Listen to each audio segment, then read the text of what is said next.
Mother's Day in Colorado is usually a time for family gatherings, brunches, and phone calls from children who live too far away to visit.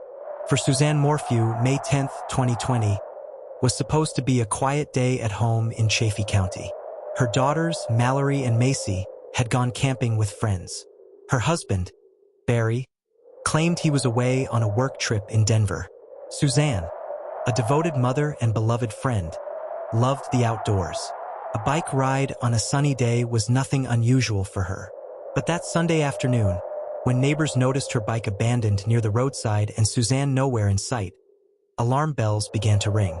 The discovery marked the beginning of one of Colorado's most haunting mysteries, one that would fracture a family, divide a community, and reveal chilling secrets. The initial revelation came quickly. Suzanne was gone. Her bike was found discarded, as if tossed hastily. But there was no sign of a struggle nearby. No blood, no footprints, no torn clothing. Just silence. A massive manhunt began.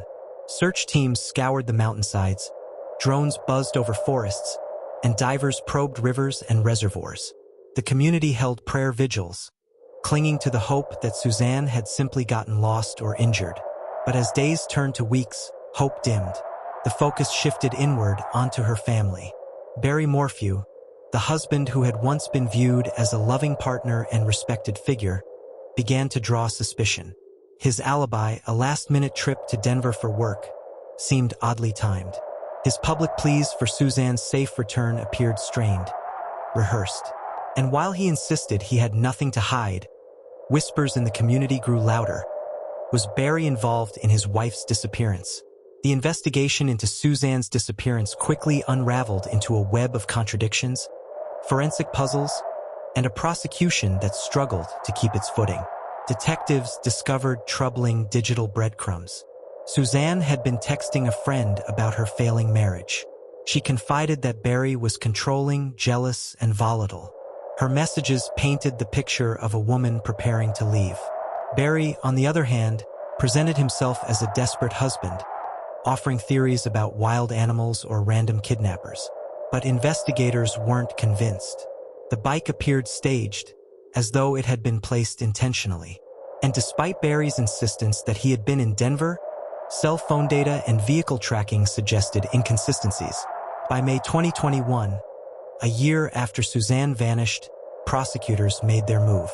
Barry Morphew was arrested on charges of first-degree murder, tampering with physical evidence, and attempting to influence public officials. The arrest electrified the media. At last, many thought Suzanne would have justice. But the case was far from solid.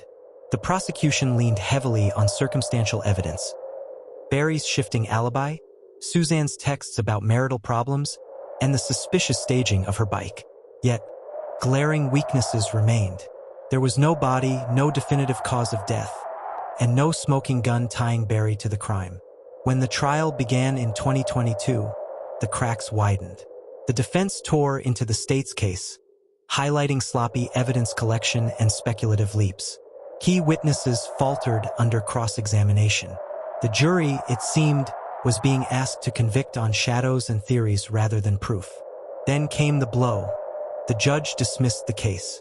Barry walked free. If Barry was guilty, as many still believed, the motive was painfully clear. Control. Suzanne had reached her breaking point. Friends testified she had confided about leaving Barry. Divorce, for a man as prideful and controlling as Barry, could have felt like betrayal, an unmasking of his carefully curated image. To prosecutors, Suzanne's desire for independence was the trigger. Barry, desperate to maintain dominance, couldn't allow her to leave. A husband scorned, they argued, was far more dangerous than any stranger in the woods. But without Suzanne's body, motive was speculation. The jury was never given the physical proof to back it up. For 2 years after the case collapsed, Suzanne's disappearance hung in limbo. Her family remained in agony, and the public remained divided. Was Barry a grieving husband wrongly accused, or a killer who had outsmarted the system? The answer came in September 2023. Hunters in a remote area of Saguache County stumbled upon human remains buried in a shallow grave. Forensic analysis confirmed the truth. Suzanne Morphew had finally been found. The discovery reignited the case with devastating force. The shallow burial, miles from where Suzanne was last seen, suggested deliberate concealment. The location was remote, known mostly to locals who hunted or worked the rugged terrain. On September 8, 2025, a grand jury convened. After reviewing the evidence, old and new, they indicted Barry Morphew once again. This time, prosecutors were armed with the one piece of evidence they had lacked before: Suzanne's body. Barry was arrested and held on a $3 million bond. The twists were staggering.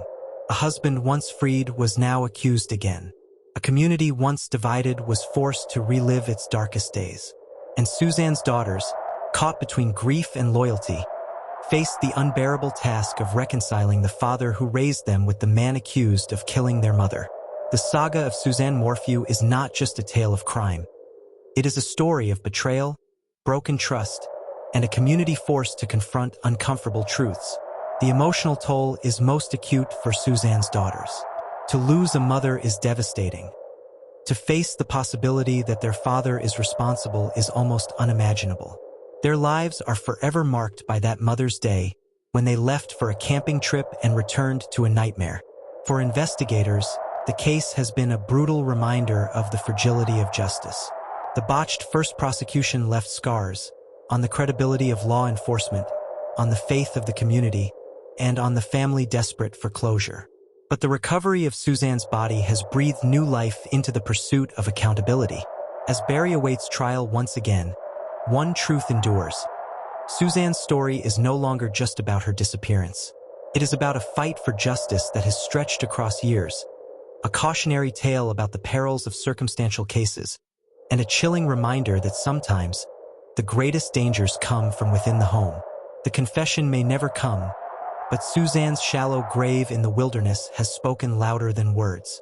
And now the world waits to see whether this time justice will finally be done.